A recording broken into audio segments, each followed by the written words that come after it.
Bisa nggak kejayaan masa lalu itu dihadirkan ke masa kini? Maka dari Singasari Majapahit saya ambil 3 tokoh. Tidak ada pemimpin yang mati di tempat tidur dengan damai. Semuanya menumpang negara.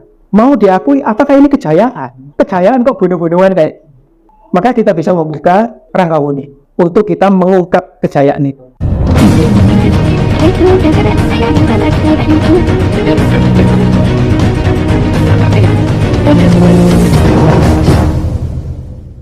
Bisa nggak kejayaan masa lalu itu dihadirkan ke masa kini? Bisa. Yakin? Angkatan yang bisa. Oke, optimis ini. Ketika optimis seperti ini, saya justru bertanya balik, kejayaan seperti apa? Itu pertanyaan selalu muncul dalam kita. Dalam kanal itu sering ada yang komen kayak gini. Kembalikan kejayaan Wiswantoro. Semangat sekali ya. Kembali ke kejayaan leluhur. Orang seperti ini kalau dikejar, kejayaan itu seperti apa? Pasti bingung. Apa ya? Ada yang mengatakan, nemu foto, teman-teman foto tahu ya, bata kuno, tiga tumpuk, jejak kejayaan masa lalu. Kejayaan apa yang mau ditampilkan dari bata tiga tumpuk itu? Ya kan? Arca ketemu kepalanya doang, jejak bukti kejayaan masa lalu, kejayaan seperti apa? Kan itu pertanyaannya. Waktu di Endgame saya tanya balik ke Pak Gita Wirjawan, salah satu kejayaan itu seperti apa? Beliau bilang tentang eksternalisasi. Nah ini menariknya di Periplus itu, tahu nggak? Kenapa saya dengar sendiri dari Pak Yudo waktu itu, cukup menarik ya waktu makan malam itu, bahwa kenapa kok Toraja itu juga dikunjungi oleh turis cukup banyak pada masa lalu, sangat banyak. Simple, karena ada yang menulis tentang Toraja di dalam bukunya. Orang Perancis, makanya banyak turis Perancis di Toraja. Buku teman-teman, buku. Ketika kami datang ke Toraja, memang kami ketemu dengan beberapa bule ya, kita ngomong ternyata orang Perancis juga, gitu loh. Jadi nyambung dengan cerita dari Pak Yudo itu. Nah, itu yang dimaksud salah satu kejayaan eksternalisasi. Jadi budaya bisa kita ekspor seperti itu. Kita bisa membangun lagi kebanggaan pada Nusantara di masa kini. Kalau gitu kita akan membahas tentang kejayaan. Apalagi kita di Malang, maka kita ambil dulu dari Wiswantoro hingga Gajah Yawan Dwipa Mandala. Ini sumbernya dari prasasti Siasari. Sebenarnya saya ini selalu bertanya-tanya tentang kerajaan yang ada di Jawa pada masa klasik. Itu sebenarnya namanya apa sih? Kan ada teori yang ya ada kerajaan Medang, ada kerajaan Takiri, ada kerajaan Singasari atau Tumapel, ada kerajaan Majapahit ya. Tapi belakangan ini kemudian mencuat yang namanya Yawa Dwipa Mandala. Yawa Dwipa Mandala itu sebuah mandala yang membawai seluruh Jawa. Mandala ini apa sih? Mandala adalah pemikiran baru sebenarnya. Pemikiran baru yang dicetuskan pemikir Eropa, ya baru-baru ini juga, ketika dia menemukan satu pembedaan. Kalau kita menggali dari bukunya Arikles ya, sejarah Asia Tenggara. Mereka itu menemukan satu pembeda di dalam memahami tentang kerajaan-kerajaan masa klasik di Asia Tenggara. Dan mereka memberi nama Mandala. Apakah dulu orang menyebutnya juga Mandala, kita nggak tahu, nggak ada data. Fakta bahwa Yawa Dwipa juga disebut sebuah mandala. Nah, mandala dari bahasa Sanskerta yang artinya lingkaran, biasanya digunakan untuk Buddhis. Jadi lingkaran-lingkaran yantra itu disebut mandala. Tetapi kalau kita melihat dari prasasti ini, dia juga digunakan untuk sebuah wilayah. Di sini teman-teman bisa lihat kerajaan-kerajaan awan di abad 5 sampai 7. Kalau di dalam kerajaan awan ini sudah tahu ya, ada Kutai, kemudian ada kerajaannya Tarumanagara, ya Taruma, kayak gitu. Ditentukan 5 itu berdasarkan paleografi dari prasasti-prasastinya. Berdasarkan paleografi, tapi kita nggak tahu sebenarnya dia nggak mencantumkan dari abad berapa. Gitu. Terus periode Wedang Jateng abad 8 hingga 10, kemudian periode Jatim abad 10 sampai 11 dan seterusnya. Ada zaman Kadiri, ada Singasari Majapahit, kemudian masa akhir. Kelihatan ya. Jadi dari sini masa awal kemudian memuncak terus memuncak sampai pada masa Singasari Majapahit, kemudian ada degradasi turun di masa akhir. Saya meyakini bahwa masa klasik itu penuh kegemilangan, tetapi panjang, 1 milenium dari abad 5 sampai 15 itu terlalu panjang. Nggak mungkin kalau di dalamnya masa yang panjang itu jaya terus semuanya, hebat terus semuanya, nggak mungkin. Dia pasti ada jatuh, bangun, naik dan turun, itu sudah pasti. Tetapi saya melihat sebuah pola bahwa semua memuncak di masa Singasari Majapahit. Ini masa istimewa, teman-teman. Masa sangat istimewa. Kenapa? Ini bukan didasarkan dari analisis saja. Ketika saya menelisik candi, saya ini hampir 150 candi. Saya telisik. Enggak cuma saya datangi foto-foto selfie itu, enggak. Tapi saya benar-benar telisik. Saya lihat satu demi satu, saya pelajari candi-candi itu. Saya melihat mulai ada perubahan itu di masa Singasari Majapahit, terutama di Candi Kidal. Ketika teman-teman masih dekat-dekat sini, masa Kadiri, situs Adanadan misalkan, Tondowongso misalkan, teman-teman lihat arcanya itu masih enggak jauh beda dengan arca-arca periode Medang. Jadi antara masa Kadiri ke belakang, itu saya masih melihat keseragaman. Tapi begitu sudah masuk masa Majapahit, Singasari Majapahit, itu langsung ada perubahan drastis di dalam rupa candi-candi itu. Nggak cuma arcanya, tapi candinya. Untuk pertama kalinya di Candi Kidal, saya melihat candi itu dipelajari dikitari dengan prasamya ke kiri. Ketika saya coba pradaksi, nggak bingung. Di candi-candi Medang, candi Siwa, itu rata-rata kalau teman-teman masuk, isinya apa sih? Yoni Lingga selalu gitu. Saya sudah ratusan candi Yoni Lingga kemana-mana. Depan itu Nazini, Yoni lagi, ini kayak gitu. Tetapi baru sejak di Candi Kidal ke depan, itu melihat adanya arca di dalam candi itu. Satu-satunya Medang yang ada arcanya kan candi selain Buddhis ya, Candi Prambanan, Hindu. Betul ya?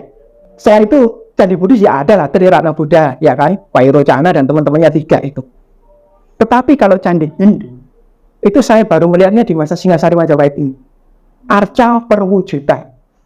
Jadi untuk pertama kalinya, Singasari Majapahit, candi difungsikan sebagai pendharma. Ini sudah perubahan sangat drastis sekali. Dari budaya candi sebelumnya ke budaya candi yang baru. Makanya saya menandai candi-candi Singasari Majapahit itu secara khusus. Dan saya suka sejarahnya.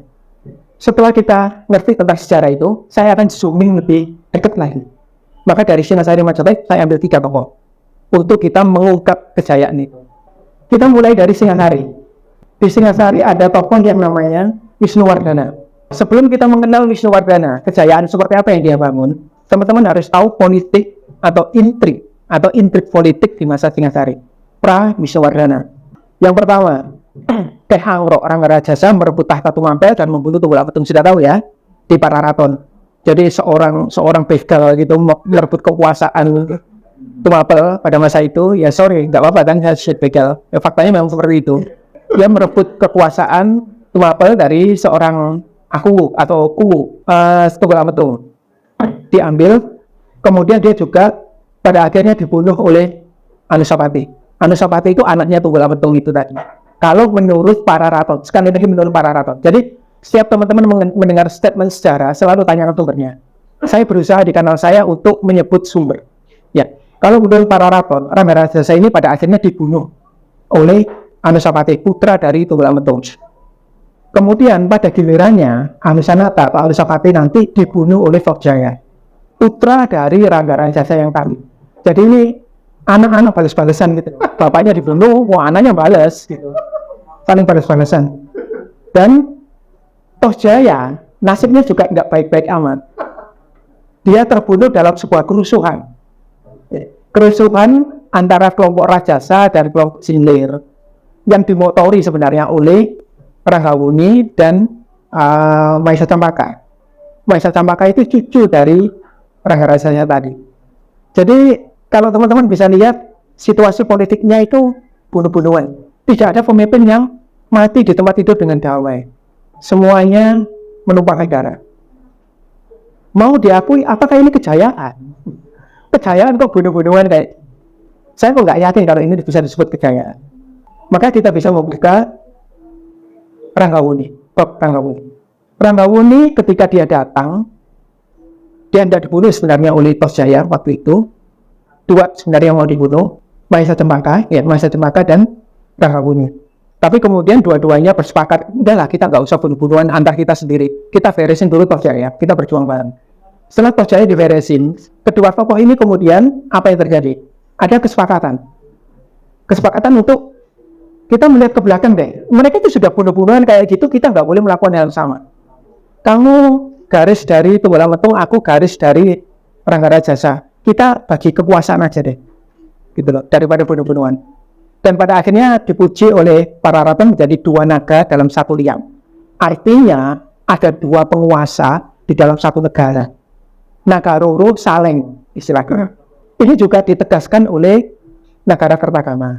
Ranggawuni dipuji sebagai Dewa Indra, yang Mahesa Campaka dipuji sebagai Madawa atau titisan salah satu awatara Wisnu yang berkuasa di bumi. Artinya dua tokoh ini dipandang oleh negara Kertagama sebagai apa? Satu penguasa langit, satu penguasa bumi, gitu loh. Simpelnya seperti itu. Jadi berbagai kekuasaan. Ranggawuni menjadi bertata di Tumapel dengan gelar Wisnuwardana yang ada kita bahas. Sementara Mahesa Campaka menjadi Ratu Angabaya bergelar Batara Narasingha Murti. Ratu Angabaya, dugaan ini memang nggak ada keterangan jelas ya. Dugaan dia yang mencegah dari segala bentuk bahaya. Jadi Ratu Angabaya itu mungkin kalau sekarang pangap ya. Bisa juga kita tarik menjadi gini. Ranggawuni atau Wisnuwardana itu di sikilnya, si Mahesa Campaka atau Narasingha Murti itu di militernya. Ada kemungkinan seperti itu, berbagai kekuasaan seperti itu. Tetapi coba teman-teman pikirkan. Mahesa Campaka, kalau benar dia menjadi Ratu Angabaya, kekuatan ada di tangan dia. Ya. Tentara tunduk pada perintah dia, komando dia. Apa yang menggerakkan si Mahesa Campaka untuk tidak mengambil alih? Padahal leluhurnya Sken Angrok itu begitu dapat dukungan begitu banyak, dia berani untuk memberontak kemanapun sesuka hati dia. Ya, dia berani memberontak pada Kadiri yang waktu itu superpower. Tapi kenapa kok Mahesa Campaka ini mau untuk, ya sudahlah, biarlah Ranggawuni yang berkuasa, aku yang di bagian militer aja, misalkan seperti itu. Apa yang menyebabkan? Karena kemauan diri untuk tidak mengambil.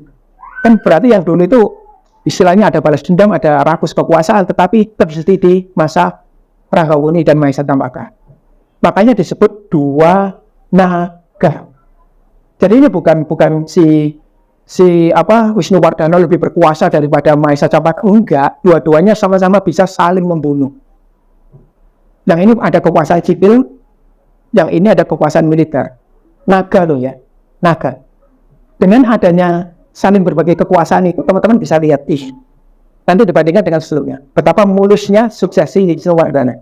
Perhatikan, Wisnuwardana mengganti ibu kota Tumapel dari Kutaraja menjadi Singasari dan mengangkat Kertanegara sebagai Yuwaraja atau Raja Muda di Kadiri. Nanti ini jadi persoalan nanti, diangkat di Kadiri ini.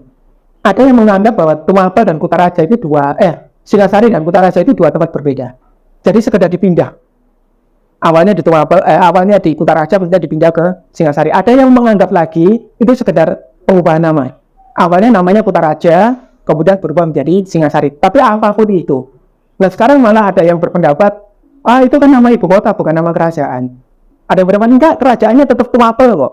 Ibu kotanya Singasari, kan gitu. Tapi bagi saya, nggak penting juga. Mau Tumapel, mau Singasari, monggo aja gitu loh. Saya sendiri di video sering menyebut masa Singasari, bukan masa Tumapel. Kenapa? Karena itu udah kado populer. Kalau kita menyebut Ranggawuni, katakanlah Wisnuwardana berkuasa di masa Tumapel, orang masih bingung loh.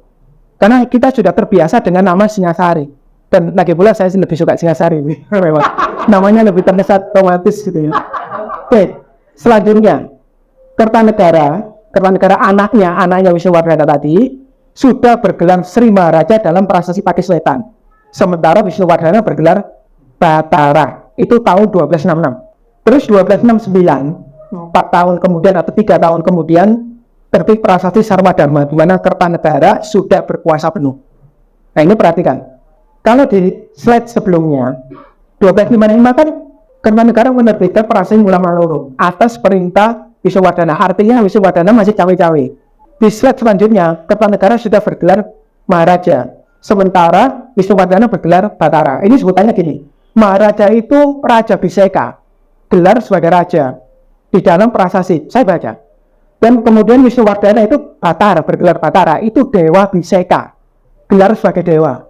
Dan kemudian tahun 1269 terbit prasasti Sarwadharma, di mana Kertanegara sudah tidak dicawe-cawe lagi sama bapaknya. Ini kalau saya menduga dalam 3 tahun ini Wisnuwardana itu Wanaprasa. Teman-teman tahu Wanaprasa? Jadi Wanaprasa itu begini, ketika seorang raja berkuasa penuh gitu ya, kemudian sudah mencapai usia tua dan anaknya sudah siap menjadi raja, dia turun tahta ke gunung untuk bertapa, menjadi pendeta, menyucikan diri, meninggalkan duniawi. Kalau istilahnya Pak Harto dulu, lengser ke Prabon ngaman di Toratu, itu namanya wanaprasa. Jadi dugaan saya, Wisnuwardana itu berwanaprasta sejak tahun 1266, makanya punya gelar Dewa Biseka sebagai dewa, yaitu Batara. Sementara Kertanegara sudah bergelar Maharaja. Jadi bukan nunggu Wisnuwardana mati kemudian ini naik, Kertanegara naik, enggak, tapi ada transisi. Terus baru kemudian Wisnuwardana tahun 1270 berdasarkan negara Kertagama beliau mangkat. Sekarang teman-teman bandingkan betapa mulusnya transisi ini, mulus banget kan, dibanding yang dulu-dulu, di mana ini dibunuh, anaknya dibunuh, bunuh-bunuhan. Ada perbedaan kontras. Ini menyiratkan apa? Civilized, yes. Ada peradaban yang tumbuh, stabilitas. Di mana masa sebelumnya perlu pergolakan, sekarang menjadi stabil. Gara-gara ada dua negara satu yang tadi yang mau berbagi, kemudian muncul stabilitas. Catat ini ya, stabilitas itu kata kunci nanti. Jadi dari cerita begitu panjang lebar, saya jahit menjadi 3 pilar kejayaan Singasari Majapahit. Pilar pertama nih, Wisnuwardana, berupa apa? Stabilitas. Tadi sudah saya terangkan di mana semuanya saling bunuh-membunuh, kemudian muncul Wisnuwardana, kemudian muncul stabilitas. Hanya dengan stabilitas, negara bisa bangkit dan pegang. Kalau nggak ada stabilitas, nggak oke. Semua mensyaratkan stabilitas. Ingat, Kertanegara dengan visi yang besar hanya bisa muncul setelah zaman Wisnuwardana. Mungkin nggak ketika zaman masih bunuh-bunuhan itu, zamannya Tosjaya, zamannya Anosapati, muncul seorang Kertanegara yang dengan visi besar? Kayaknya nggak mungkin deh. Ada kemungkinan Kertanegara terbentuk seperti itu karena memang sudah kuat, sudah stabil. Jadi yang terpenting kejayaan itu adalah stabilitas. Itu yang harus ditegakkan apapun yang terjadi, entah ekonomi, entah juga keamanan. Sekarang Kertanegara, karena tadi sudah Wisnuwardana selesai, Wanaprasa meninggal, Kertanegara naik.